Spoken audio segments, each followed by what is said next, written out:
Bayangkanlah tajaan umrah untuk 6 orang pemenang dia nak taja.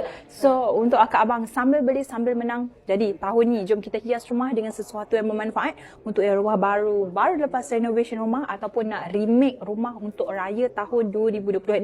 Kalau sebelum ni kakak abang hias gambar laut ke, gambar bunga ataupun apa-apa frame yang trend kan. Jom kali ni kita hias rumah dengan kalimah-kalimah Allah, nama-nama Allah ataupun ayatul kursi. Dekat dia tak ada ayatul kursi tau. Okay, so untuk akak abang mostly dekat DNC kita lebih banyak Asmaul Husna lah. Macam ni, macam yang dekat belakang customer kita tengah tengok ni.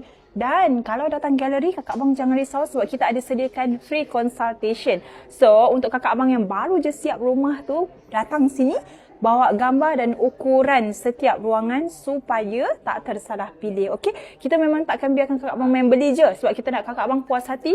Yalah, dah beli sesuatu yang nak pakai lama. So, kenalah pilih betul-betul supaya tak salah daripada segi combination colour dan design. Dan dekat Dian kami ada penulis bertauliah. Okey, nak cari dekat mana? Dian Signature Section 7 Shah Alam.